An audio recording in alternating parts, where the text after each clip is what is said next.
जय श्री राधे राधे।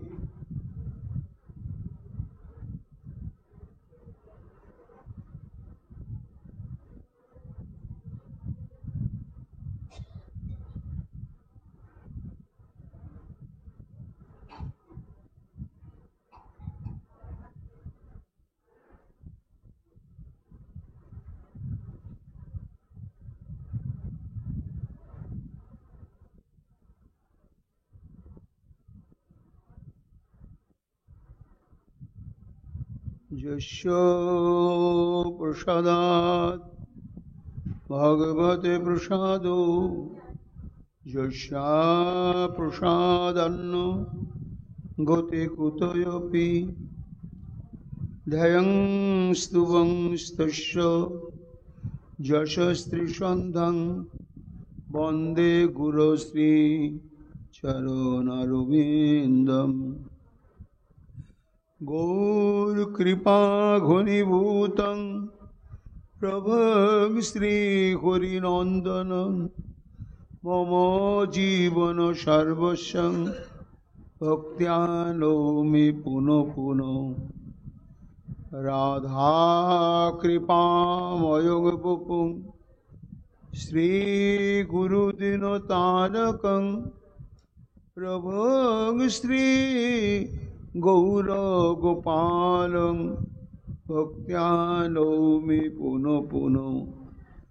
अजानुलम्बितभुजौ कनकावदातो संकीर्तनैकपितरौ कमलायताक्षौ विश्वाम्भरो द्विजवरो जुगोधर्मपालो वंदे जगत प्रिय करो करुणावतारो। आनंद लीलामय विग्रहाय हेमावदिव्य सुंदराय तस्मै महाप्रेम रस प्रदाय चैतन्य चंद्राय नमो नमस्ते। निरानंदमिदं सर्वं प्रेमानंदस्पदे कृतं जेन तं सततं वन्दे नित्यानन्दं जगद्गुरुं। श्री अद्वैत नमस्तुभ्यं कलिजन कृपानिधे गौर प्रेम प्रदानाय श्री सीतापतये नमो। राधिनी स्वरूपाय गौरांग सुहृदाय च भक्त शक्ति प्रदानाय गदाधर नमस्तुते। प्रणमामि श्रीवासं तमादं पंडितं मुदा श्री गौरांग कृपा पात्रं कीर्तनानंदमानसं गौर प्रेम प्रदावैव सर्वत्र समदर्शिने नारायण सुताय च श्रीमन्नरहरये नमो। बर्हापीडविरामं मृगमदतिलकं कुण्डलाक्रान्तगण्डं कञ्जाक्षं कुम्भुकण्ठं स्मेतसुभगमुखं साधुर्यनस्तवेनुं श्यामं शान्तं त्रिभङ्गं रविकर वसनभूषितं वैजयन्त्या वन्दे वृन्दावनस्थयुवतिशतवृतं ब्रह्मगोपालवेशं। नमो नलिननेत्राय वेणुवाद्यविनोदिने राधाधर सुधापानं शालिने वनमालिने। हे कृष्ण करुणा सिंधु दीनबन्धु जगत्पते गोपेश गोपिका कांत राधाकांत नमस्तुते। मुखं करोति वाचालं পঙ্গুং লঙ্ঘয়তে গিরিম যৎ কৃপাতমং বন্দে পরমানন্দ মাধবম। তপ্ত কাঞ্চন গৌরাঙ্গী রাধে বৃন্দাবনেশ্বরী বৃষভানুসুতে দেবী তং নমামি হরে প্রিয়ে। মহাভাব স্বরূপাতং কৃষ্ণ প্রিয়া বরিয়সী প্রেম ভক্তি প্রদে দেবী রাধিকা তং নমাম্যহম। রাধে বৃন্দাবনাধীশে করুণামৃত বাহিনী কৃপয়া নিজ পদাব্জে দস্যং মুজ্জং প্রদীয়মাম। তমাদিদেবম করুণানিধানম তমালবর্ণম সুহিতাবতারম অপারো সংসার সমুদ্র সেতুং ভজামহে শ্রীভাগবত স্বরূপম। বঞ্ছাকল্পতরুভ্যশ্চ কৃপা সিন্ধুভ্যেব চ পতিতানাং পাবনেভ্যো বৈষ্ণবেভ্যো নমো নমো। জয় রূপ সনাতন ভট্ট রঘুনাথ শ্রীজীব গোপাল ভট্ট দাসের গুনাথ। ভক্তি ভরে বন্দি ছয় গোসাইয়ের চরণ যাহা হইতে বিঘ্ন নাশ অভীষ্ট পূরণ। জয় গৌর ভক্তবৃন্দ গৌর যাদের প্রাণ সবে মিলে দেহ মোরে নিতাই গৌর ভক্তিদান। নিতাই গৌর হরি বল নিতাই গৌর হরি বল নিতাই গৌর হরি বল। জয় জয় নিতাই গৌর হরি হরি বল। রাধে রাধে রাধে জয় জয় শ্রী রাধে। রাধে রান রাধে রাধে রাধে রাধে শ্রী রাধে রাধে রাধে।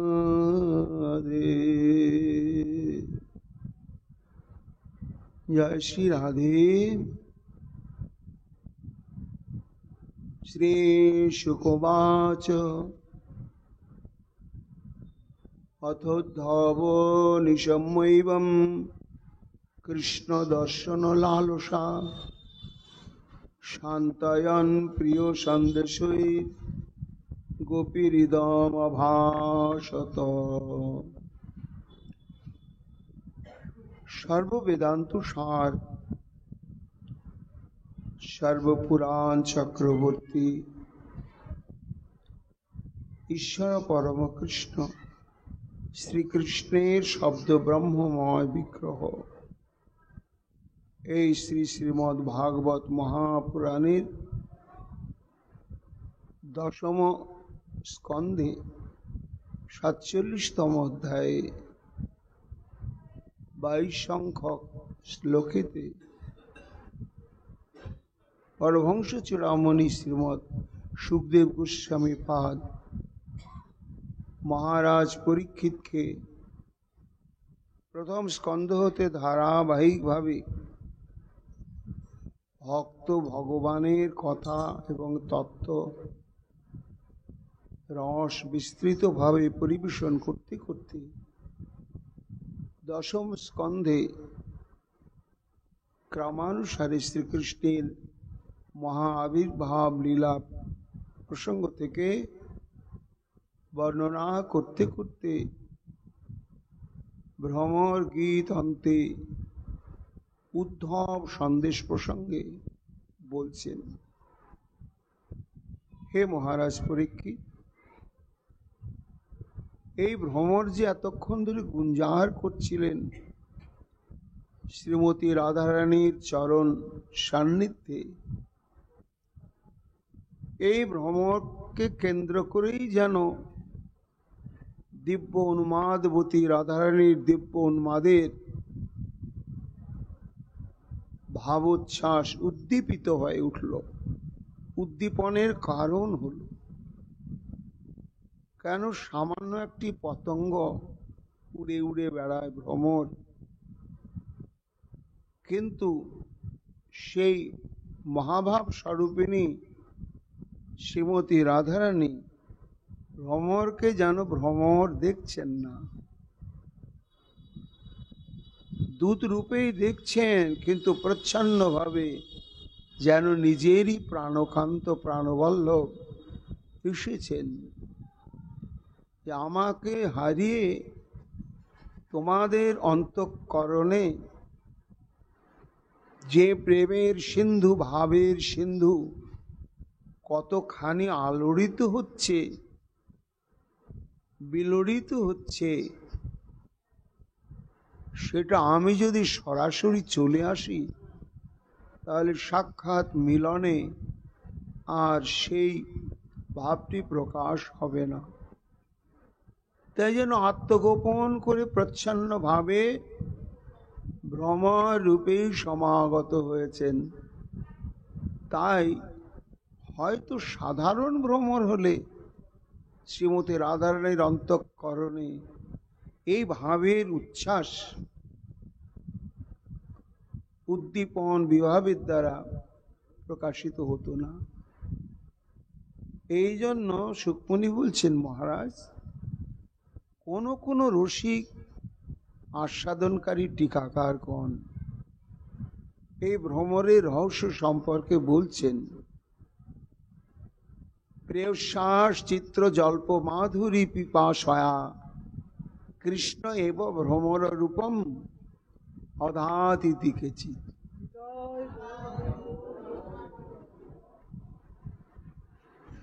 অর্থাৎ অনুভবী অন্তরঙ্গ কোন রসিক আস্বাদক টিকাকার বলছেন যে ভ্রমরটা কে বটে, সাধারণ ভ্রমণের মতো কিন্তু না, কৃষ্ণ এব ভ্রমর রূপম অধাত। সাক্ষাৎ শ্রীকৃষ্ণই তিনি ভ্রমর রূপ ধারণ করে এই বৃন্দাবনে কৃষ্ণকান্তা শিরোমণি বিরোহিণী রাধারানীর অন্তর্নিহিত যে বিপ্রলম্ভের রস নিরন্তর উচ্ছ্বলিত টকবক করে ফুটছে, সেই রসের একটু আস্বাদনের পিপাসা। তাই কৃষ্ণ এব ভ্রমর রূপম অধাত কেচিৎ কেন এলেন? প্রেয়শ্বাস চিত্র জল্প মাধুরী পিপাসয়া। এই যে চিত্রজল্পের 10টা শ্লোক, 10টি প্রকরণ, এই 10টি প্রকরণই হচ্ছে যেন 10টি রসের মহাসমুদ্র, আর অমৃত রসের মহাসমুদ্র। এই রস সমুদ্রের আস্বাদনকারীকে না স্বয়ং রস বৈশহ, রস স্বরূপ, রস ব্রহ্মের মূর্ত বিগ্রহ আমার শ্রী প্রাণ গোবিন্দই। তাছাড়া এই রস সম্যকভাবে সাধারণ জীব সাধারণ ভক্তি রসের দ্বারা আপ্লুত চিত্ত হয়ে পারবেন আস্বাদন করতে। তাই সুকমণি বলছেন, মহারাজ পরীক্ষিত, কোন রসিক টিকাকার বলছেন যে স্বয়ং শ্রীকৃষ্ণই প্রেয়সী শ্রীমতী রাধারানীর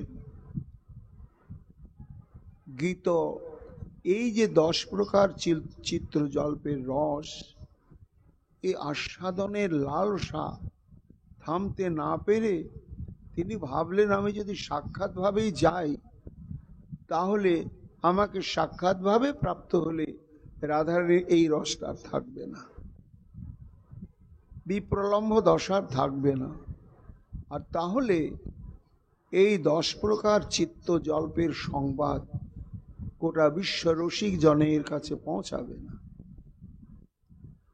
তার জন্য ছদ্মরূপ ধারণ করলেন ভ্রমর রূপম অধাত। এইবার 10টি শ্লোক চিত্রজল্পের সমাধা যখন হয়ে গেলেন, তখন পরিতৃপ্ত হলেন রসিক ভ্রমর আমার শ্রী গোবিন্দ। তার কৌতূহল, তার পিপাসা, তার তৃষ্ণা আশাতীত ভাবে আস্বাদন হল, বাঞ্ছা ভরে পূর্ণ করে আস্বাদন করলেন, করে ধীরে ধীরে ভ্রমর অন্তর্হিত চলে গেলেন। এইবার সুখমুনি বলছেন, মহারাজ, ওই ভ্রমরকে প্রথম দর্শন করার পর থেকে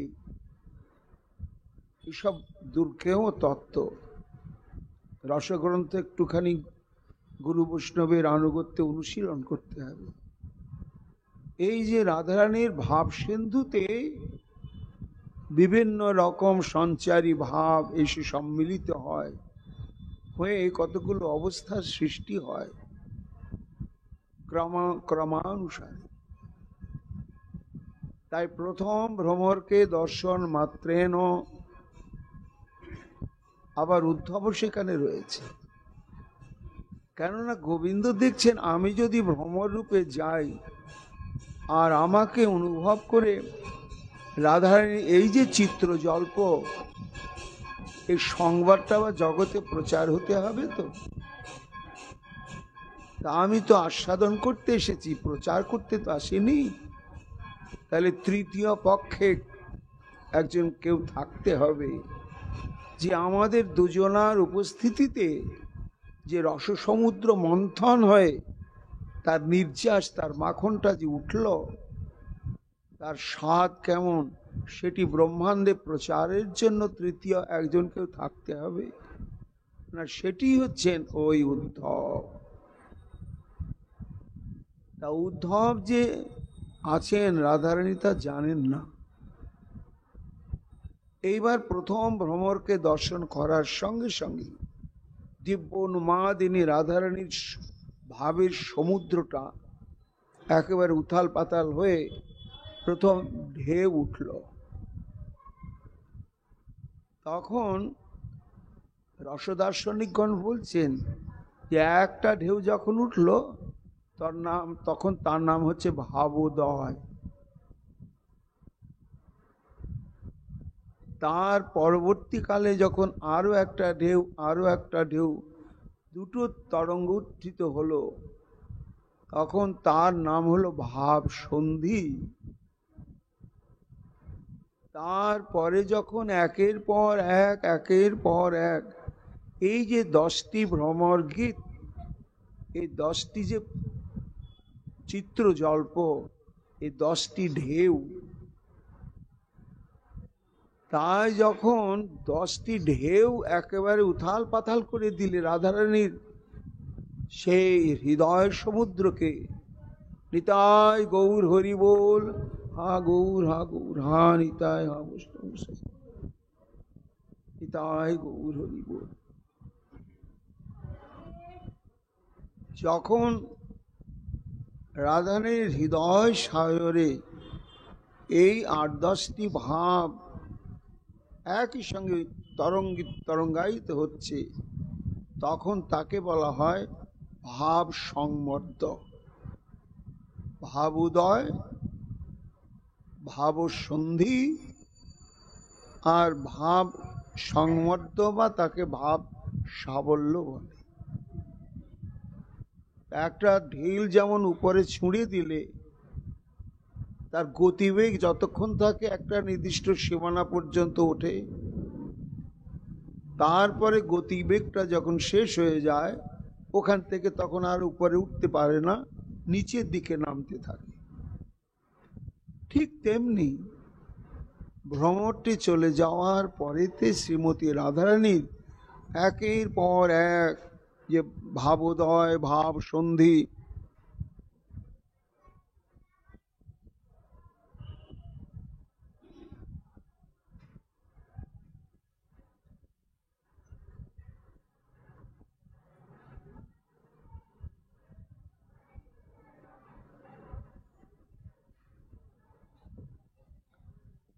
রাধে, ভাব সন্ধি, তারপরে ভাব সাবল্য বা ভাব সংমর্দ, এইখানে চরম অবস্থায় পৌঁছালো। আবার ধীরে ধীরে ধীরে প্রশমিত হতে শুরু করলে তখন তার নাম হচ্ছে ভাব শান্তি। সুকমুনি বলছেন, মহারাজ ভ্রমর চলে যাওয়ার পরেতে মহাভাব স্বরূপিণী দিব্য উন্মাদনা দশার প্রশমন ঘটল। এটাকে ভাব শান্তি বলা হয়। রাধারানী যেন কিছুটা প্রকৃতিস্থ হলেন। এদিকে উদ্ধবের দশাটি কেমন না জানো মহারাজ পরীক্ষিত? যেখানে গঙ্গা সমুদ্রের সঙ্গে মিশেছে বা এইরকম বিশাল বিশাল নদী যখন বিস্তার লাভ করে সেই সাগর সঙ্গমে মিলে যায়, সেইখানে জলের গতি প্রকৃতি আলাদা হয়ে যায়। তাই উদ্ধব যেন সাগর সঙ্গমে তটে এসে দাঁড়িয়েছেন, দেখছেন রাধারানীর ভাব সমুদ্র বিক্ষুব্ধ, জলোচ্ছ্বাসপূর্ণ, উত্তাল উত্তাল এলো পাথারি তরঙ্গমালায় বিক্ষুব্ধ, ভয়ঙ্কর ঘূর্ণাবর্ত। যা দেখে উদ্ধবের হৃদকম্প উপস্থিত হয়ে গেল। তখন কার কাছে যাবেন, কার কাছে বা সে গোবিন্দের প্রেরিত সন্দেশ বলবেন বা কুশল বার্তা জিজ্ঞাসা করবেন? তখন উদ্ধবের অবস্থা কেমন না, সাগর সঙ্গমে এইরকম জলোচ্ছ্বাস, ঘূর্ণাবর্ত, তরঙ্গ, সমুদ্র গর্জনে ভীত সন্ত্রস্ত অভিজ্ঞ নাবিক নোঙ্গরটা ফেলে দিয়ে হালটা ভালো করে শক্ত করে ধরে চুপ করে অপেক্ষা করে। কেন? এর মধ্যে নৌকোকে চালিয়ে দিলে নৌকো ডুবে যাবে। তারপরে যখন এলো পাথারি তুফান আস্তে আস্তে শান্ত হয়ে যায়, তখন সে নোঙ্গরটা খুলে দিয়ে বাইতে বাইতে বাইতে বাইতে তীরভূমিতে গিয়ে পৌঁছায়। সুকমুনি বলছেন, মহারাজ ঠিক তাই হলো। যখন শ্রীমতী রাধারানীর এই দিব্য উন্মাদ দশা প্রশমিত হয়ে গেল, তখন ধীরে ধীরে উদ্ধবের চিত্তরূপ নৌকোকে অন্তরে অন্তরে রাধারানীর চরণ স্মরণ করতে করতে যেন কুলে ভিড়িয়েই দিলে। কিন্তু দিলে কি হবে? রাধারানীকে যে কিছু বলবেন, তখনও শ্রীমতী রাধারানী আমার কারো বক্তব্যকে গ্রহণ করার মতন অবস্থা প্রাপ্ত হন নাই। উদ্ধব তো ছটফট করছে, কতক্ষণে প্রিয় প্রভুর সন্দেশটি বয়ে নিয়ে আসা বার্তাটি আমি তাদেরকে প্রদান করব। সুখমণি বলছেন, মহারাজ এটা বার্তা না বলে সন্দেশ বলা হচ্ছে। অর্থাৎ সন্দেশকে অভিধানে বার্তা বলা হয়েছে। তা বার্তা শব্দটি ব্যবহার না করে সন্দেশ শব্দটি ব্যবহার করা হলো কেন? না, সন্দেশের একটা অনুবাদ হচ্ছে বার্তা, আর একটা অনুবাদ হচ্ছে একটা মিষ্টান্ন, যা মিষ্টির দোকানে থাকে কারিগরগণ তৈরি করেন, যেটা রসে ভাসে রসগোল্লা, আর শুকনো থাকে তার নাম সন্দেশ। এই সন্দেশটি এত লোভনীয়, এত আস্বাদনীয় যে মুখে সন্দেশ বললেই বা চিন্তা করলে জিভ দিয়ে টুস টুস করে জল এসে যায়। তা এই যে উদ্ধব যে বার্তা এনেছেন, এই বার্তাটি যেমন সংবাদ, তেমনি যেমন তেমন সংবাদ নয়। এটা গোপীগণের নিকটে সন্দেশের মতো আস্বাদ্য। তো এমন যে সন্দেশের মতন চরম পরম আস্বাদ্য বার্তা নিয়ে এসেছেন, কিন্তু যতক্ষণ পর্যন্ত পরিবেশন করা না যাচ্ছে, উদ্ধবের অন্তঃকরণে তো ব্যাকুলতা ছটফট করছে। তাই আরো অপেক্ষা করতে লাগলেন। এইবার রাধারানীকে ঘিরে যে গোপীবৃন্দ রয়েছেন, যারা সর্বপ্রথম উদ্ধবকে দেখতে পেয়েছিলেন এবং উদ্ধবকে উপলক্ষ করে শ্রীকৃষ্ণের চঞ্চল স্বভাবের নানা প্রকার দোষোদ্গার করেছিলেন, সেই সব গোপিকাবৃন্দ রাধারানীকে বেষ্টন করে রয়েছে। উদ্ধব বুঝতে পারলেন যে ওই প্রেমময়ীর সঙ্গে বার্তা আলাপ করা সম্ভব নয়, সেখানে পৌঁছাও সম্ভব নয় যতক্ষণ পর্যন্ত ওই গোপীগণের কৃপা আমি প্রাপ্ত না হব। কেন? গোপী অনুভূতি ছাড়া রাধারানীর চরণ প্রান্তে পৌঁছা যাবে না। তাই সুখমণি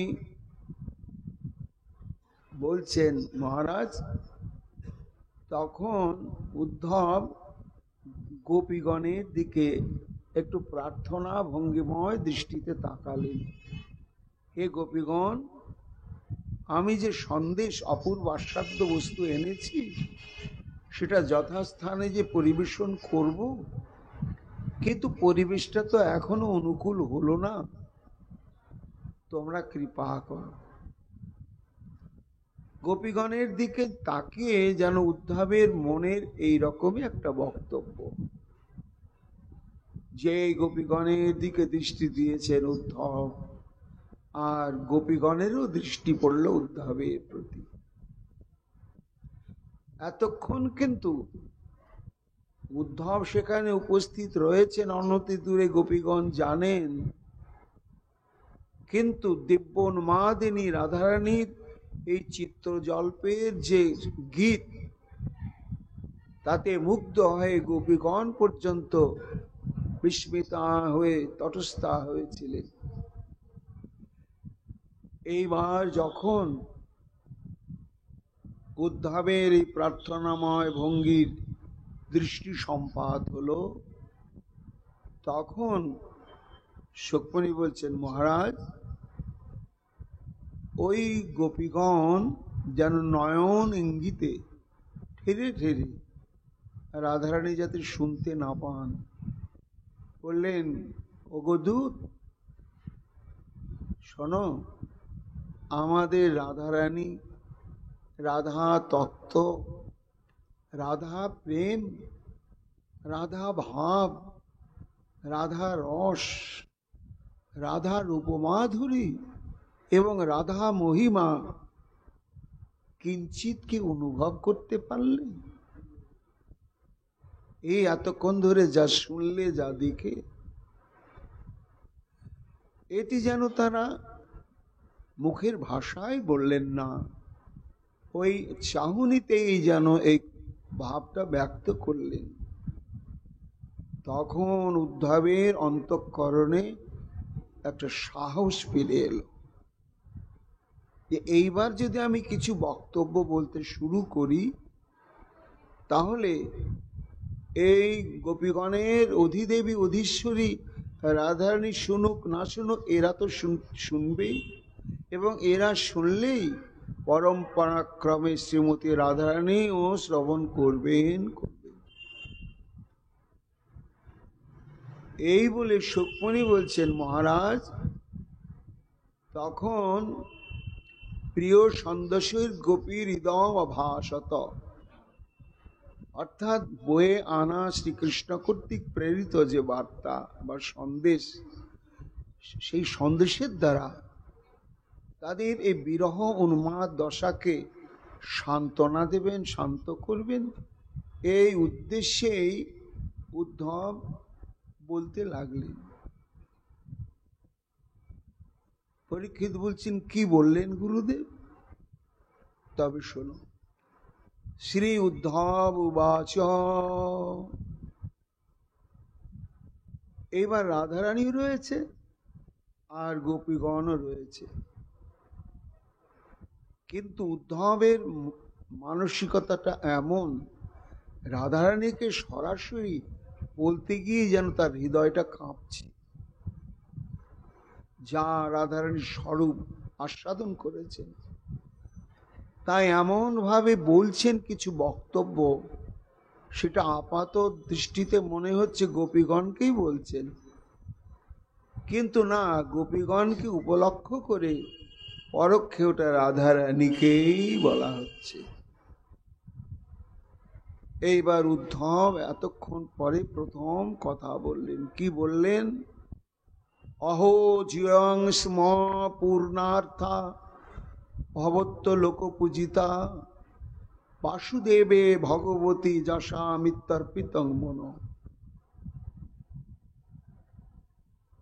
অহো অহো ওহো ওহো, এত উচ্ছ্বাস, এত বিস্মিত। জিয়ং স্ম পূর্ণার্থা, অর্থাৎ তোমরাই প্রকৃত কৃত এবং পরিপূর্ণ সম্পদা। পূর্ণার্থা। পরীক্ষিত বলছেন, গুরুদেব এই কথাটার তাৎপর্যটা কি বুঝলাম না, একটু বুঝিয়ে বলুন। বলে উদ্ধব বিস্মিত হয়ে তাদের দৃষ্টি আকর্ষণ করার জন্য অহো অহো জিয়ং, তোমরা পূর্ণ অর্থা, অর্থ মানে পূর্ণ মানে পরিপূর্ণ সম্পদা। অর্থ মানে হচ্ছে সম্পদ বা সম্পত্তি। মানুষের অস্তিত্ব রক্ষার অন্তরালে আছে সম্পত্তি। যার কোনো সম্পদ বা সম্পত্তি নেই তার পক্ষে বেঁচে থাকা বড় কষ্টকর। সেই সম্পদ চাকরি করে হোক, ব্যবসা বাণিজ্য করে হোক, যেমন করে হোক, চুরি ডাকাতি করে হোক, সংগ্রহ করতে হয়। কিন্তু তোমরা এমন সম্পদ লাভ করেছো যে সম্পদটি হচ্ছে অব্যয় অক্ষয়, অনাদি অনন্তকাল যদি ব্যয় করা যায়, একেবারে যথেচ্ছ, মেপে টেপে নয়, তবুও কমবে তো না, আরো বাড়তেই থাকবে। এমন যে মহা সম্পদ তোমরা প্রাপ্ত হয়েছ, এই জন্য পূর্ণার্থা, তোমরা পরিপূর্ণভাবে তা কি সম্পদ প্রাপ্ত হয়েছেন? পরীক্ষিত বলছেন, গুরুদেব কি সম্পদ প্রাপ্ত হলেন এই গোপীগণ? যে সম্পদটা প্রাপ্ত হওয়ার পরে তারা পরিপূর্ণ সম্পদা, অর্থাৎ তাদের জীবনের আর কোনো সম্পত্তি সংগ্রহের প্রয়োজন নেই,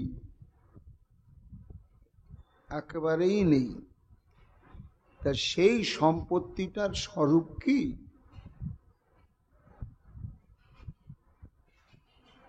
না সেই সম্পত্তিটির নামই হচ্ছেন অকৈতব কৃষ্ণ প্রেম।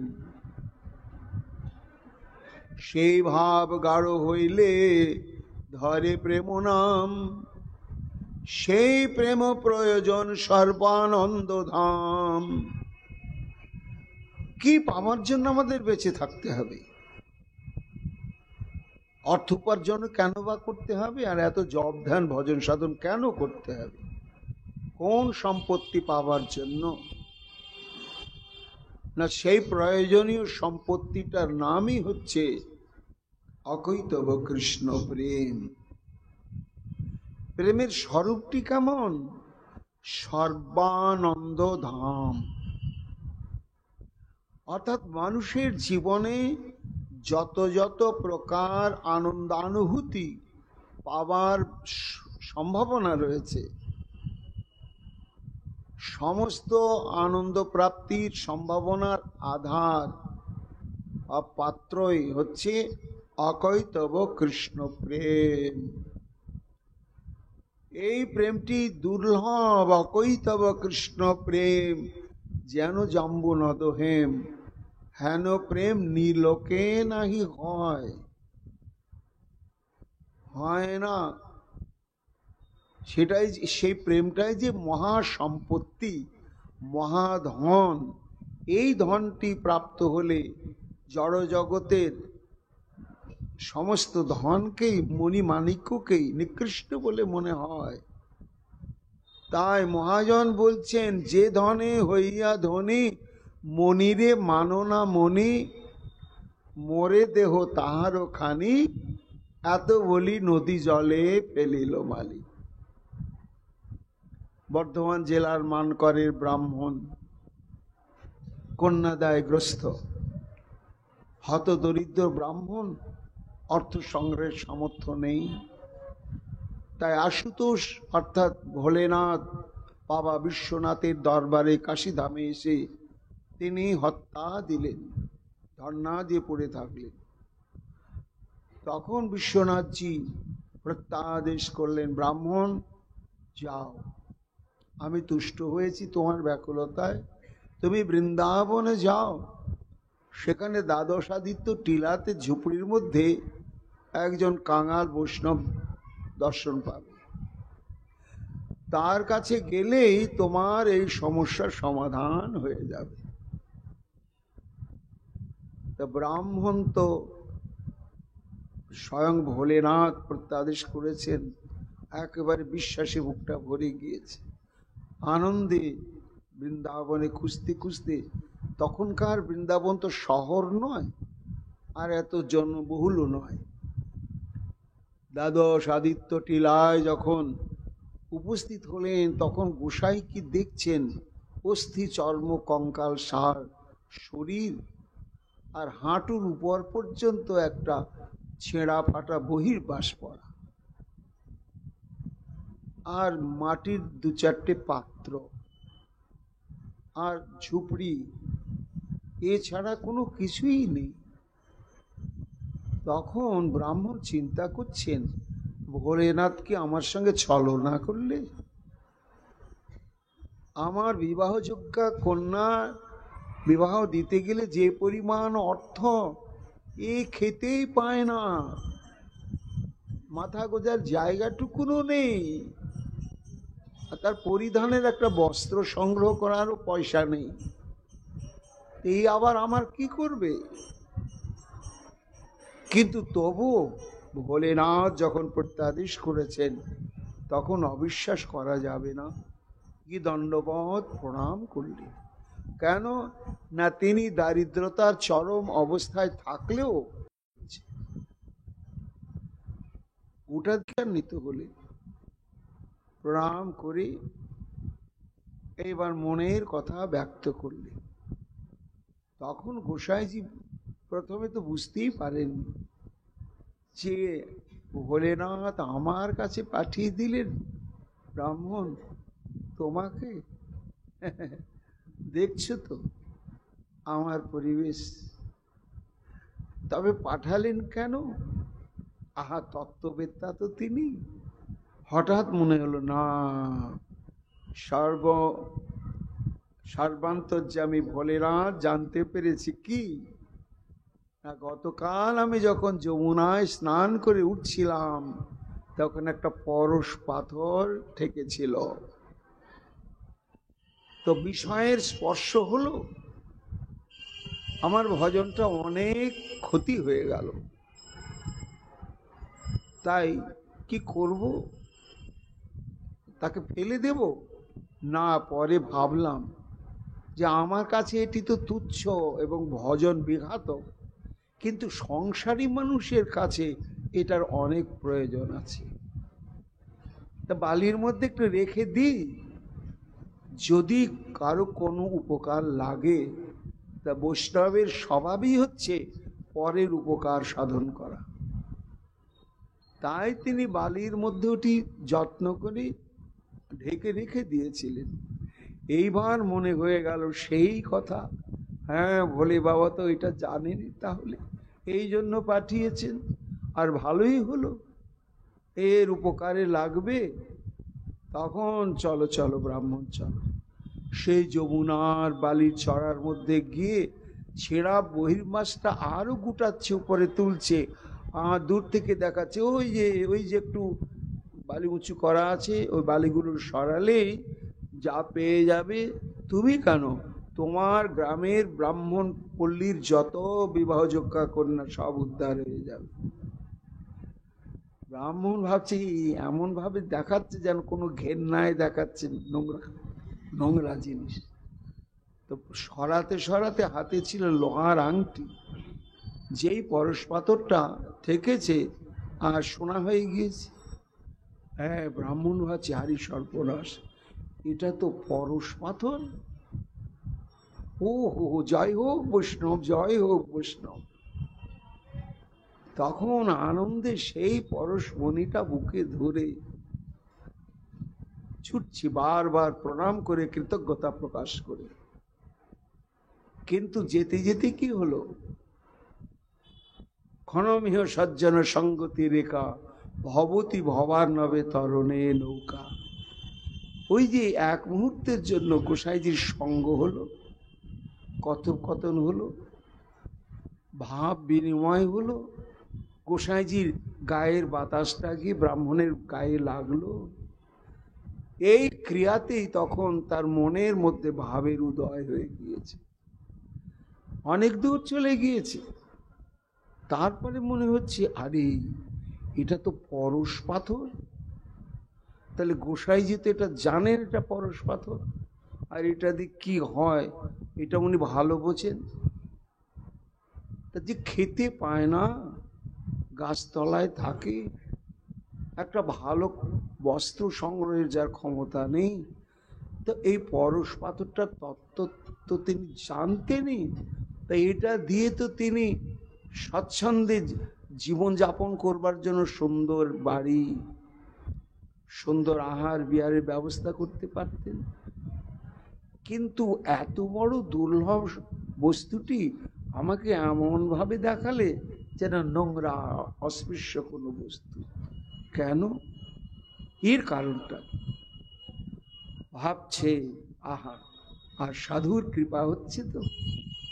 তখন স্থির করলেন, হ্যাঁ, যার ঘরে 1,00,000 মণ সোনা আছে, 1,00,000 মণ সোনা, সেই ব্যক্তি যদি রাস্তায় ছোট্ট একটা লোহার টুকরো পায়, তো কুড়িয়ে নেয় কি? নেবে না। আরে আমার ঘরে 1,00,000 মণ সোনা, আরে এক টুকরো লোহা আমি নিয়ে কি করব, তার কাছে কি দাম আছে? তো যেমন এই 1,00,000 মণ সোনা যার ঘরে থাকে, সে যেমন একটা লৌহ কণাকে গ্রাহ্য করে না, তুচ্ছ মনে করে, তেমনি এর ঘরেতে এমন কোনো মহা সম্পত্তি আছে, যে সম্পত্তির অধিকারী হওয়ার জন্য ব্রহ্মাণ্ডের সব থেকে সমৃদ্ধির হেতু হচ্ছে যে পরশমণি, সেই পরশমণিটাও ওই লোহা টুকরোর মতো তার কাছে পরিত্যাজ্য বলে মনে হচ্ছে। তা আমি যদি যে সম্পত্তি লাভ করার পরেতে পরশমণিকেও নগণ্য বলে মনে হয়, আহা, সেই সম্পত্তির যদি এক ফোঁটা আমি পেতে পারি, আমার মানও জনধন্য হয়ে যাবে। চাকাটা ঘুরে গেল। জীবনে যে সম্পত্তি কি, কাকে প্রকৃত সম্পদ বলে এবং কোন সম্পদ প্রাপ্ত হলে জগতের সমস্ত সম্পত্তি অবাঞ্ছিত বলে মনে হয়, এই তত্ত্বটি ব্রাহ্মণের অন্তঃকরণে একেবারে পরিষ্কার জেগে উঠল। কাঁদতে কাঁদতে ফিরে এলেন, লুটিয়ে পড়লেন গোস্বামীর চরণে। যে ধনে হইয়া ধনী, মনিরে মানো না মনি। গোসাইজি, মরে দেহ তাহারও খানি। এই বলে সঙ্গে সঙ্গে সে মানিকটি আর বালির মধ্যে লুকিয়ে রাখা নয়, যমুনার অগাধ জলে ছুঁড়ে ফেলে দিলেন। যখন অগাধ জলে ছুঁড়ে ফেলে দিলেন, তখন গোসাইজি দেখলেন আধারটি তার উর্বর হয়েছে, জমিটা বীজ বপনের যোগ্যতা লাভ করেছে। তখনই তাকে যমুনায় স্নান করিয়ে অষ্টাদশ অক্ষরীয় কৃষ্ণ মন্ত্র এবং ভজনের ক্রম সমস্ত বুঝিয়ে দিলেন। এর দ্বারা কি প্রমাণিত হচ্ছে? উদ্ধব যে বলছেন যে তোমরা এমন সম্পত্তি পেয়েছ, এরপরে পাওয়ার আর কোনো বাকি নাই। এই জন্য জীবন পূর্ণার্থা, পরিপূর্ণার্থা, এমন মহাসম্পদ পেয়েছে। জং লব্ধা না পরং, জং লব্ধা চাপরং লাভং মুন্নতে নাধিকং তত যস্মিন স্থিত ন দুঃখেন গুরুনাপে বিচাল্যতে। গীতায় বলা হচ্ছে, শ্রীকৃষ্ণ বলছে, জং লব্ধা, যে সম্পত্তি, যে বস্তু প্রাপ্ত হলে জগতে আর এমন কোনো দুর্লভ বস্তুর সন্ধান তার কাছে আসে না, এর চাইতে দুর্লভ কোনো বস্তু আছে সেটা সংগ্রহ করতে যায়। এই জন্য মুন্নতে নাধিকং তত। শুধু তাই নয়, সেই অমূল্য সম্পদকে প্রাপ্ত হওয়ার পরে জীবনে যতই দুঃখের কারণ ঘটুক, শোক মোহের কারণ ঘটুক, সে আর কখনো দুঃখিত হয় না, শোক মোহের প্রভাবে পড়ে না। সেই বস্তু জং লব্ধা চাপরং লাভং মন্যতে নাধিকং, সেই বস্তুটার স্বরূপ কি না, সেই বস্তুটির নামই হচ্ছে অকৈতব কৃষ্ণ প্রেম। সেই প্রেম তোমরা প্রাপ্ত হয়েছ। ধন্য ধন্য ধন্য ধন্য। এই বলার পরেতে আবার তাকালেন গোপীগণের দিকে, তাকেই বলছেন ভবত্ব লোকপূজিতা। শুধু সেই প্রেম সম্পদ প্রাপ্তিতেই ধন্যাতি ধন্যা তা নয়, আরো কোথায় না, আপনারা সবাই এই মহাসম্পদ প্রাপ্ত হওয়ার জন্য, কেননা সম্পত্তিটার সব থেকে বড় গুণ কি, এ হচ্ছে কৃষ্ণ বশীকরণ শক্তি সম্পন্ন বস্তু। এই সম্পত্তি, এই বস্তুটা গুরু বৈষ্ণবের কৃপায় কেউ যখন এক বিন্দু লাভ করতে থাকেন, তখন কৃষ্ণকে আর হা কৃষ্ণ আর্তনাদ করে ডাকতে হয় না, শ্রীকৃষ্ণই তার কাছে স্বেচ্ছায় এসে ধরা দিয়ে দেন। এই জন্য এই সম্পত্তিটি এমন মূল্যবান সম্পত্তি। এই সম্পত্তি যারা প্রাপ্ত হয়, ভবত্ব লোকপূজিতা, আপনারা এই জন্য ব্রহ্মাণ্ডে সবাই পূজাস্থানে সংরক্ষিতা এবং পূজনীয়া। সংসারে, সমাজে স্মরণীয়, বরণীয়, সম্মানীয়, আদরণীয় অনেক ব্যক্তি থাকে। শ্রেষ্ঠ বিজ্ঞানী, শ্রেষ্ঠ কবি, শ্রেষ্ঠ গবেষক, শ্রেষ্ঠ দাতা, তাদের ছবি আমরা ঘরে টাঙিয়ে রাখি। কিন্তু পূজার আসনে কি কেউ রাখে? পুষ্পাঞ্জলি দিই? তা দিই না। তা পুষ্পাঞ্জলি কাদেরকে দিই? যারা কৃষ্ণে পরিপূর্ণ আত্মসমর্পিত, যাদের অন্তর বাহির কৃষ্ণময় হয়ে গিয়েছে।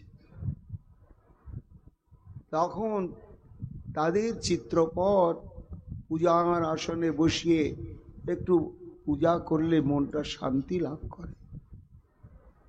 তা হে গোপীগণ, তোমরা হচ্ছে পরিপূর্ণার্থা, অর্থাৎ এমন বস্তু প্রাপ্ত হয়েছ আর পাবার প্রয়োজন নেই, এবং আপনারা সবাই পূজিতা। গোপীগণ শুনছে উদ্ধবের কথা, মুখে কিছু বলছেন না, কিন্তু তাদের চোখে মুখে যেন একটা বক্তব্য ভেসে উঠছে। এ উদ্ধব, কি আবোল তাবোল তুমি বকছ? আমরা পরিপূর্ণার্থা, তাহলে এত কাঁদতে কাঁদতে জীবন যাচ্ছে, আর আমরাই যদি পূজনীয় হব কেন? আমাদের মধ্যে তুমি কি দেখলে যার জন্য আমাদেরকে তুমি পূর্ণার্থা আর লোকপূজিতা এই কথাটা বললে? তখন উদ্ধব বলছেন, ঠাকুরানীগণ, কেন পূজনীয় আপনারা, পূজিতা? বাসুদেবে ভগবতী যশা মিত্তর্পিতং মন। কারা এভাবে পূজনীয় হয়? তারা সাধারণ বিচার জঘন্য নগণ্য যাই হোক না কেন, না, যাদের মন, যাদের আত্মা সর্বাশ্রয়, সর্বাংশী, সর্ব ঐশ্বর্যের একমাত্র উৎস বা আশ্রয় ভগবান শ্রীকৃষ্ণে যারা পরিপূর্ণতম ভাবে আত্মসমর্পণ করেছেন, তা এই গোবিন্দে এইভাবে পরিপূর্ণতম আত্মসমর্পণ এ ব্রহ্মাণ্ডে করবার চেষ্টা করেছেন অনেক অনেক মহান সাধক বৃন্দ, সাধিকা বৃন্দ, কিন্তু তারা কৃতকৃত্য হতে পারেননি। একমাত্র ব্রহ্মাণ্ডে, বিশ্বে আত্মসমর্পণের দৃষ্টান্ত, উজ্জ্বল দৃষ্টান্ত হয়ে হে গোপীগণ তোমরাই আছো, আর ব্রহ্মাণ্ডে কেউ নেই। অন্যেষামপি ভক্তানাং মনো ভবতার্পিতং দৃষ্টং কিন্তেবং প্রকারেণ তু ন দৃষ্টমিতি ভাব।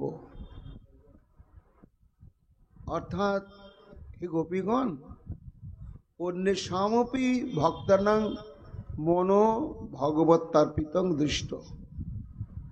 জগতে দেখা যায় অনেক অনেক ভক্তই ভগবানের চরণে আত্মসমর্পণ করেছেন, দেখা যায়, একেবারে যে দেখা যায় না তা নয়, কিন্তু তারা আত্মসমর্পণ করেছেন এটা সত্যি হলেও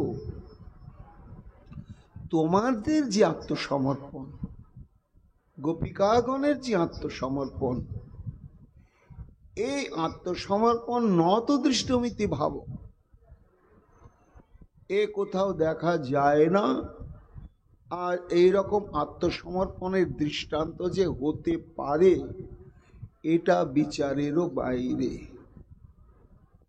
এই যে শ্রী গোবিন্দেতে তোমাদের পরিপূর্ণ আত্মসমর্পণ, এই আত্মসমর্পণে তোমাদেরকে একদিকে যেমন পরিপূর্ণার্থা, পূর্ণ সম্পদা করে গড়ে তুলেছে, আর একদিকে লোকপূজিতা করে তুলেছে। গোপীগণ যেন বলছেন, আহা উদ্ধব, তুমি একটু বাড়িয়ে বাড়িয়ে বলছো, কি এমন আমরা আত্মসমর্পণ করতে পেরেছি বলো তো? আমাদের আশা আকাঙ্ক্ষা সব আত্মসমর্পণ করবার জন্য, কিন্তু আজ পর্যন্ত পারিনি। উদ্ধব, পারোনি।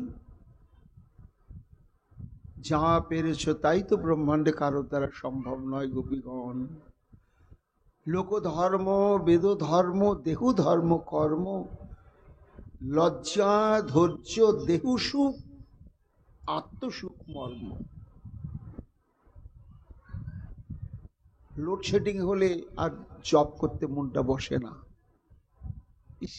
হাই ঢাই ব্যবসা করো, আর তখন না একটু গ্রন্থানুশীলন করতে পারছি, না নাম করতে কি হচ্ছে না। কেমন দেহাবেশ! ভজনের ক্রম বিশাল করে রেখেছি, কিন্তু যদি একটু প্রাকৃতিক পরিবর্তন ঘটে যাচ্ছে, ছুটে যাচ্ছে সব। এটাকে আত্মসমর্পণ বলে না। দেহ সুখ, আত্মসুখ মর্ম একেবারে সম্পূর্ণ বিসর্জন দিয়েছে। লোকধর্ম, বেদধর্ম, দেহ ধর্ম, কর্ম, লজ্জা, ধৈর্য, দেহ সুখ, আত্মসুখ মর্ম, দুস্তেজার্য পদ, নিজ পরিজন, স্বজনে করয়ে যত তাড়ন ভৎসন। দুস্তেজ আর্য পদ ত্যাগ করা সম্ভব নয়।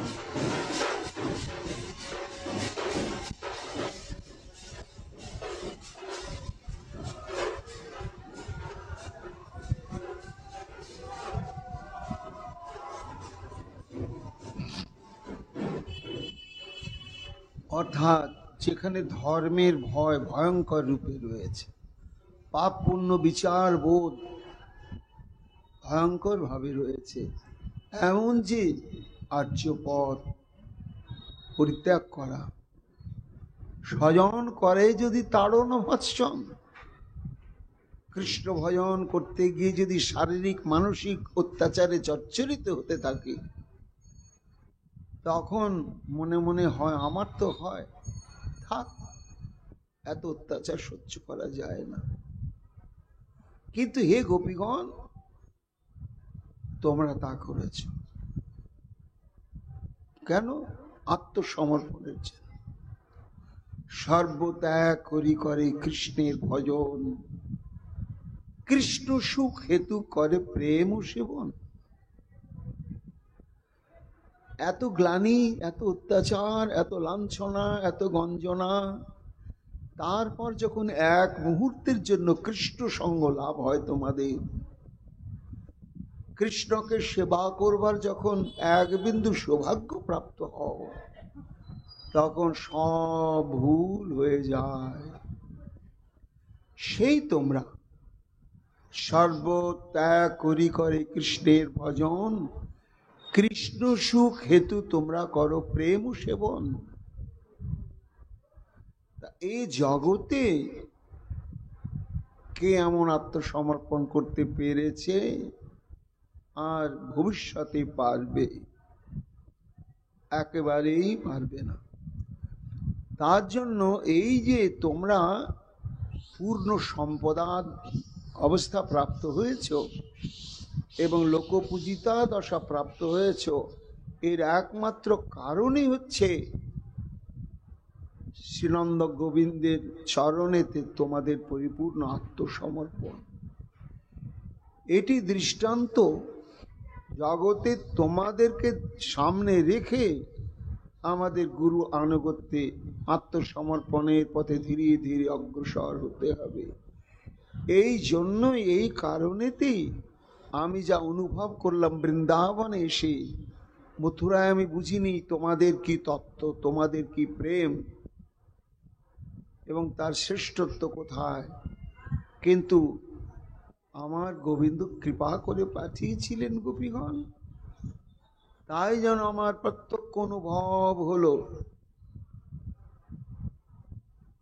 পরীক্ষিত শ্রবণ করছেন তো সুখমনি সব কথা বলছে। প্রশ্ন করলেন আবার, গুরুদেব আপনি যে বাণীটি বললেন, শ্লোকটি যে বললেন, তা এখানে আমার একটু বোধগম্য হচ্ছে না। কি? জিওং স্ম পূর্ণার্থা, তোমরা। জিওং শব্দ হচ্ছে তোমরা। আবার তারপরে বলছেন ভবত্ব লোকপূজিতা, তোমরা পরিপূর্ণ সম্পদা। আবার বলছেন আপনারা লোকপূজিতা। তো কাউকে কিছু বক্তব্য রাখতে গেলে দুরকম ভাবে কথা বলে, কখনো তুমি তুমি, কখনো আপনি আপনি। এটা তো বলা যায় না। হয় তুমিই বলতে হবে, আর নয় প্রথম থেকে আপনি আপনিই বলতে হবে। কিন্তু একই বক্তব্য একই সঙ্গে বলছেন জং মানে তোমরা, আর ভবত্ব মানে আপনারা। এই রকম ভাষার বিপর্যয় ঘটিয়ে কেন উদ্ধব কথা বললেন গুরুদেব? সুখমনি বলছেন মহারাজ, ওহো, এই তো তুমি হচ্ছে শ্রোতা। শ্রোতা যদি বক্তব্যের সমুদ্রে এইভাবে ডুবে গিয়ে অন্তর্দৃষ্টি বিচার বোধ নিয়ে আস্বাদন না করে, বক্তারও আনন্দ হয় না। শোনো, এই যে তোমরা এবং আপনারা বললেন কেন, এবং কাদেরকে তোমরা বললেন, কাদেরকে আপনারা বললেন, এই প্রশ্নটা তুমি ঠিকই করেছ মহারাজ পরীক্ষিত। আর এর সিদ্ধান্ত করেছেন রসিক টিকাকারগণ। কি করেছেন না, যখন জুয়ং স্ম পূর্ণার্থা, তোমরা পরিপূর্ণ সম্পদা, এই কথা যখন বলতে শুরু করলেন, এটা প্রথম সম্বোধন, তখন গোপীগণের বিশেষত শ্রীমতী রাধারানীর কৃষ্ণ প্রেমের পরিসীমা অনুভব করে এত সুখ এবং এত আনন্দ যে রাধারানীকে তখন যেন সমজাতীয় আশয় একটা নিজ জন বলে মনে হচ্ছে। কেন না, উদ্ধব তো গোপী প্রেম দেখেনি, কিন্তু কৃষ্ণকে দেখে কৃষ্ণকে একেবারে মন প্রাণ সব সঁপে দিয়ে ভালোবেসে ফেলেছে, এবং ভাবছেন যে জগতে আমার মতো কৃষ্ণ প্রেমিক আর কেউ নেই, কৃষ্ণকে ভালোবাসে এরকম আর কেউ নেই। এই রকমই উদ্ধবের একটা ভাবনা ছিল। কিন্তু বৃন্দাবনে এসে যখন গোপীগণের কৃষ্ণ প্রেম দেখলেন, তখন আনন্দে আত্মহারা হয়ে গেলেন। যাক, আমি যেমন কৃষ্ণকে ভালোবাসি, ঠিক এই রকমও ভালোবাসার মানুষ আছে এই গোপীগণ। যদিও আমার ভালোবাসার চাইতে গোপীগণের ভালোবাসা অনেক উন্নত, কিন্তু আমিও ভালোবাসি গোবিন্দকে, এরাও ভালোবাসে। তাই যেন একটা সম আশয়। তা যেমন সমবয়সীকে আপনি আপনি বলে না তুমি, তো আনন্দে ওই জুয়ং স্ম পূর্ণার্থা বেরিয়ে গেছে। আর এটা বেরোলো কার দিকে লক্ষ্য করে? শ্রীমতী রাধারানীর দিকে লক্ষ্য করে। এই বক্তব্যটি বলার পরেই এইবার উদ্ধব কিছু প্রকৃতিস্থ হয়েছে। হওয়ার পরে ভাবছি, কি কাকে আমি তুমি বলে ফেললাম, আমার তো এটা ঠিক হলো না, আমি মর্যাদার হানি ঘটিয়ে দিলাম। যার সদ্গুণগণে কৃষ্ণ না পান পার, সে কান্তা শিরোমণি রাধারানীকে তুমি বলে দিলাম। আরে তুমি বলার কি, রাধারানী কোথায়? রাধারানীর কায়বহু স্বরূপ এই গোপিকাগণ এরাও সেই পর্যায়ে ভুক্ত, এদেরকে অন্তত আমার তুমি তুমি বলা উচিত নয়। তখন গোপিকাগণের প্রেম ভক্তির পরে সঙ্গে সঙ্গেই উদ্ধবের সম্ভ্রম বোধ এসে গেল। যখন সম্ভ্রম বোধ এসে গেল তখন আর জুয়ং না বলে ভবত্ত, আপনারা লোকপূজিতা। কেন? গোপী তত্ত্ব সম্পর্কে জ্ঞান হল যে গোপী তত্ত্ব সাধারণ তত্ত্ব নয়। আমি ভালোবাসি গোবিন্দকে, এরাও ভালোবাসে, কিন্তু তাই বলে আমার ভালোবাসার যে শ্রেণী রকম আর এদের অনেক উঁচুতে, এই জন্য এদেরকে তুমি বলা ঠিক নয়। ভাবের আবেশে হঠাৎ বলেই দিয়েছি, তখন ভবত্ত লোক পূজিতা বললে। এইবার মহারাজ পরীক্ষিত বলছেন, গুরুদেব হ্যাঁ, এইবার আমার বিষয়টি হৃদয় গম্য হলো। আচ্ছা, তারপরে কি বললেন? গোপীগণ কি কিছু বললেন বা উদ্ধব কিছু বললেন? শোকমণি বলছেন, হ্যাঁ মহারাজ। তারপরে উদ্ধব বললেন, হে গোপীগণ, দান ব্রত তপ হোম জপ শ্রদ্ধায় সংযমই শিরোভীর বিবিধশ্চন্নই কৃষ্ণে ভক্তির সাধ্যতে। অর্থাৎ একটা মানুষ জীবনে যত রকম ধর্ম সংক্রান্ত কর্ম সাধন করুক, সেই ধর্ম সংক্রান্ত কর্ম সাধনগুলো কি হতে পারে?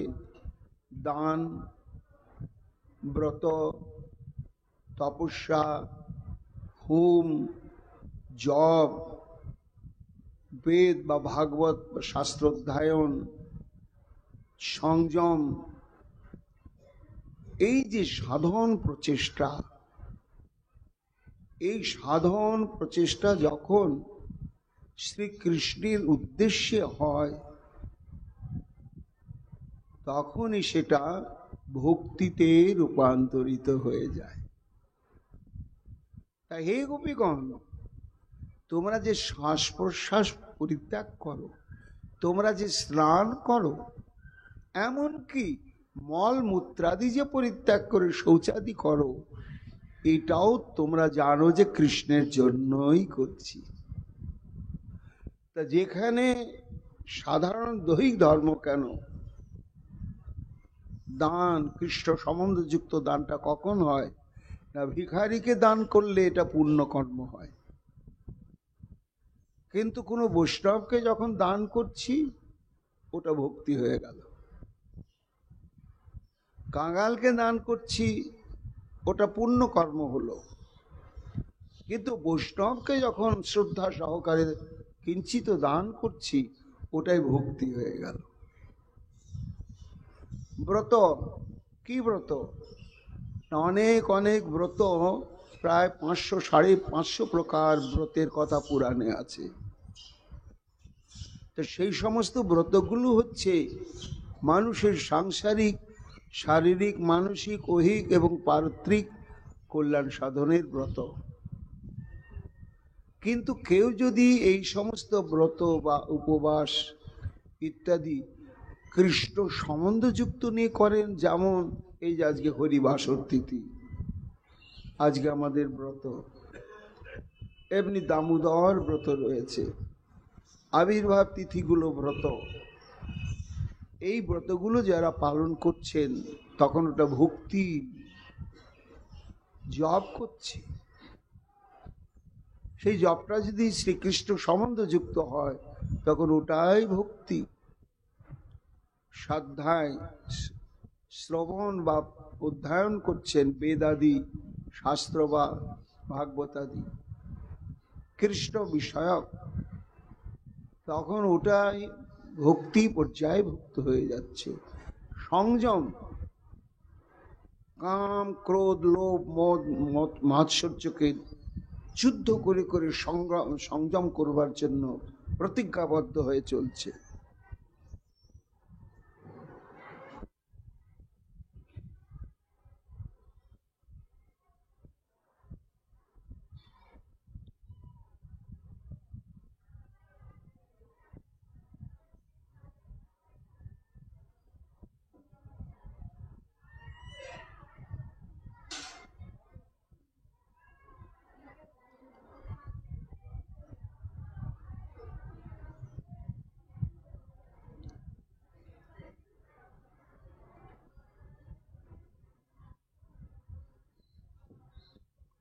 জয় শ্রী রাধে।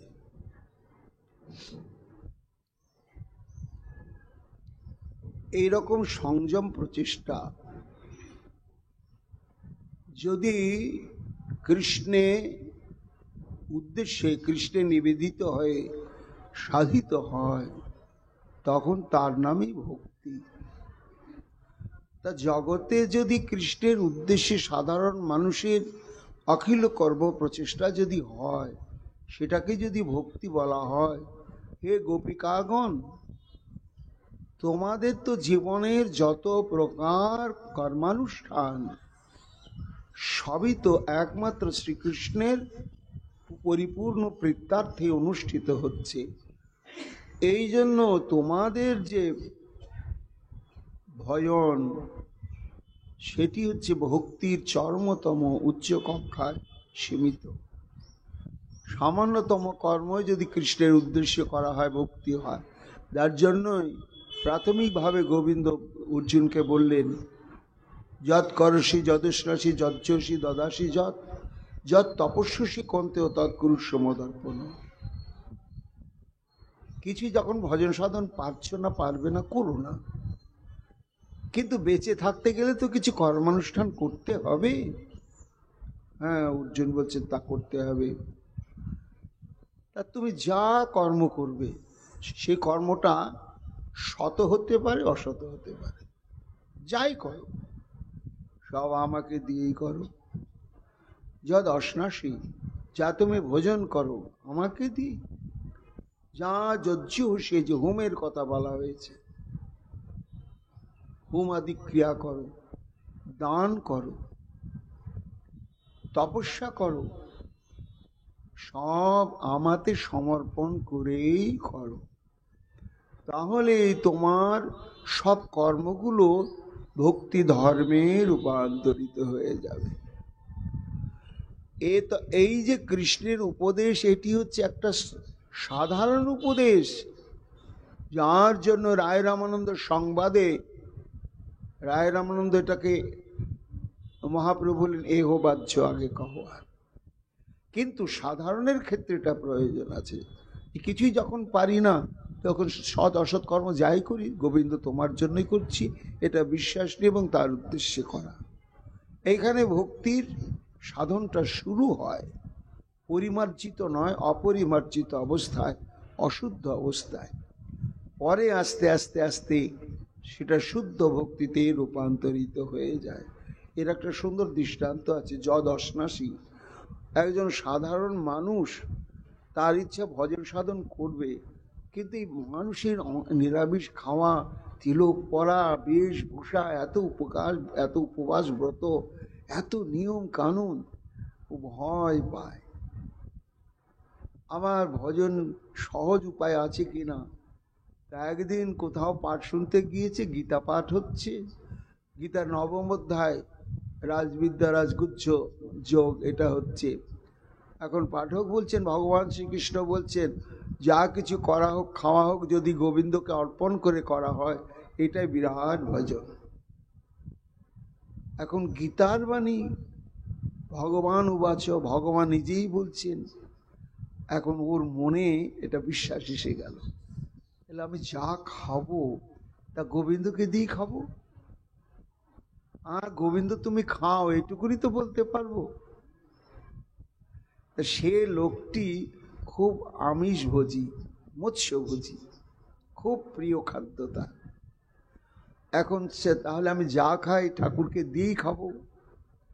তো সেই মৎস্যকে রন্ধনাদি করে এবার কৃষ্ণের উদ্দেশ্যে নিবেদন করে। ভক্তিটা তার কিন্তু অন্তরে এসে গেছে, কাঁদে, ঠাকুর আমি যা খাবো তোমাকে দিয়েই খাবো, একটু গ্রহণ করো, একটু গ্রহণ করো। গ্রহণ যে করছেন ঠাকুর বুঝতে পারছে না। 2 দিন 3 দিন 4 দিন যাওয়ার পরে তো যতই বুঝতে পারছে না, অনুভব হচ্ছে না, ততই অন্তরে ব্যাকুলতাটা আরো বাড়ছে। না, গীতার বাণী মিথ্যা নয়, আবার বৈষ্ণব বললেন তিনিও মিথ্যাবাদী না, তাহলে মনে হচ্ছে আমার কোথাও ত্রুটি হচ্ছে। তখন অনুরাগটা আরো গাঢ় হয়ে যাচ্ছে, হাউ হাউ করে কান্না পাচ্ছে, ঠাকুর তুমি, তাহলে তোমাকে দিচ্ছি, খাচ্ছ না কেন? এইভাবে যখন অনুরাগটা গাঢ় হয়ে গেল, তখন একটা উপসর্গ আরম্ভ হয়ে গেল। কি না, ও যখন চোখ বন্ধ করে কাঁদছে আর হঠাৎ শব্দ, চোখ খুলি দেখছি কোত্থেকে ইয়া বড় একটা কালো মিশমিশে বিড়াল ওই মৎস্যের টুকরোটা নিয়ে ছুট্টে পালিয়ে গেল। ঠাকুর এই বাধা সৃষ্টি করছে। এইবার লাঠি হাতে নিয়ে খুঁজে খুঁজে খুঁজে খুঁজে কোথায় যে গেল আর কোন দিক দিয়ে যে ঢুকলো তার রাস্তা পথ খুঁজে পাচ্ছে না। পরের দিনে আবার বহু চেষ্টা করে ফাঁক ফুকর সব বন্ধ করে দিয়ে, এবার ঠাকুরের ভোগে লাগলো না, বিড়ালটা নষ্ট করে দিলে। কিন্তু বিড়ালকে দেখেনি, ওর বাড়িতে বিড়ালও নেই। আবার যখন কাঁদছে, আবার কোত্থেকে বিড়ালটা এসেই নিয়ে চলে গেল। এইবার 2 দিন 3 দিন 4 দিন যখন এই ঘটনা ঘটলো, তখন ভেতরে তার অনুরাগটা এমন হয়ে গেল, ইস তাহলে আমারই কোনো অপরাধ রয়েছে। প্রভু তোমার বাণী সত্য, কিন্তু আমার অপরাধের জন্যই ওই বিড়ালটা এসে তোমার ভোগটা নিয়ে চলে যাচ্ছে। কিন্তু বিড়ালের পরিচয়টাও পাচ্ছি না, কোত্থেকে আসছে, কোথায় যাচ্ছে। অন্ন জল ত্যাগ করলে 1 দিন 2 দিন 3 দিন অনাহার। তখন ভগবান জ্যোতির্ময় রূপে এসে বলছে, ভক্ত অনাহারে কষ্ট পাচ্ছ কেন? স্বপ্নে ঠাকুরকে দেখে অভিভূত হয়ে গিয়েছে। প্রভু তুমি কি করে ভোজন করব বলো? তুমি বলেছ তুমি যা খাবে আমাকে দিয়ে খাবে, তা আমি যা খাই, আমি মৎস্যভোজী, ওটা আমার প্রিয় খাদ্য, আমি দিই তোমাকে, তুমি একটু গ্রহণ করো না। আচ্ছা গ্রহণ তো তুমি না করো, কোত্থেকে উপসর্গ বিড়ালটাই সে আবার তোমার ভোগটা নিয়ে চলে যায়। ভগবান তখন বলছেন, ভক্ত তুমি দুঃখ করো না, তোমার প্রাণের আকুতি আবেদন নিবেদন আমি উপেক্ষা করতে পারি না, আমি তো গ্রহণ করি। কই গ্রহণ করো? বিড়ালটা নিয়ে চলে যায়, বলে বিড়ালটাই আমি। প্রভু এত সুন্দর তোমার ত্রিভঙ্গ বঙ্কিম মুরলীধারী মূরতি, বিড়াল হয়ে তুমি কেন আসো? আমি চিনতে পারি না। বলে ভক্ত তোমার ভক্তিটাকে তো উপেক্ষা করতে পারি না, কিন্তু খাদ্যটা যে বিড়ালের দিয়েছো আমাকে, তাই কি করব, বিড়ালের খাদ্য, এই জন্য আমাকে বিড়াল হয়ে এসে তোমার নৈবেদ্যটা গ্রহণ করতে হয়। যেই বলেছেন এই ভক্তিটা ছিল অপরিমার্জিত, অশুদ্ধ, তখন প্রভু তাহলে তুমি কি ভোজন করো? তখন আমি যা খাই তা নয়, তুমি যা খাও তাই তোমাকে দিয়ে আমি ভোজন করব। উল্টে গেল চাকাটা। তাহলে তুমি কি ভোজন করতে ভালোবাসো প্রভু, আজ থেকে তাই আমি তোমাকে দেব, আর আমিও তাই গ্রহণ করব। ভগবান বলছেন, পত্রং পুষ্পং ফলং তয়ং যো মে ভক্তা প্রযচ্ছতি তদ অহম ভুক্ত উপরিতমস্নামি প্রযতাত্ম। আমি আমিষ নয়, ফল ফুল জল পাতা এই সমস্ত শস্যাদি আমাকে ভক্তি ভরে, ভক্তিমাকে অর্পণ করে ভক্তিভাবে উৎসর্গ করলে, প্রস্তুত করলে আমি অস্নামি গ্রহণ করে থাকি। তখন তার জীবনের পরিবর্তন হয়ে গেল। তা এই যে উদ্ধব বলছেন, গোপীগণ তোমাদের জীবনের সমস্ত কর্ম প্রচেষ্টাই হচ্ছে কৃষ্ণের জন্য, এই জন্য এটাই হচ্ছে উত্তমা ভক্তি। যতই শুভ কর্ম হোক, সেই শুভ কর্মটি যদি কৃষ্ণ সম্বন্ধযুক্ত না হয়, কৃষ্ণের উদ্দেশ্যে যদি না হয়, তাহলে সেটা একেবারে মূল্যহীন। নিষ্কর্ম অপুচ্যুত ভাব বিবর্জিতং ন শোভতে জ্ঞানমলং নিরঞ্জনম কুত পুনঃ শস্যদ ভদ্র বিশ্বরে ন চার্পিতং কর্ম যদপ্য কারণম। বদ্রীনারায়ণে দেবর্ষী নারদ ব্যাসমুনিকে বলছে, শান্তি পাবে কি করে? জগতে সমস্ত কর্মই হচ্ছে কৃষ্ণের প্রীত্যার্থে। সেই কর্মটি যদি সগুণ হোক নির্গুণ হোক, শুভ হোক অশুভ হোক, নিষ্কামভাবে হোক সকামভাবে হোক, যেমন ভাবে হোক, যতক্ষণ কৃষ্ণের প্রসন্নতা বিধানের জন্য সেটি করা না হবে, সবই সেটি হচ্ছে মূল্যহীন। এত যে তুমি বেদ শাস্ত্র পুরাণ সংহিতা ব্রাহ্মণ ইত্যাদি রচনা করেছ, কৃষ্ণ কথা বলার জন্য রচনা করো নাই। তোমার বক্তব্য বলার উদ্দেশ্যে ছিটে ফোটা কোথাও কৃষ্ণ প্রসঙ্গ এসেছে তাই তুমি বলেছ, কিন্তু কৃষ্ণের কথা বলার উদ্দেশ্যে তুমি গোবিন্দের কথা বলো নাই। এই জন্য তোমার সমস্ত প্রচেষ্টা গ্রন্থগুলো সব বায়সতীর্থ আস্তাকুরের খাদ্যদ্রব্যের উচ্ছিষ্ট খাদ্যদ্রব্যের ন্যায় অপবিত্র। এই জন্য উদ্ধব বলছেন, গোপিকাগণ তোমরাই কৃতকৃতার্থ এবং তোমরাই ধন্যাতি ধন্য।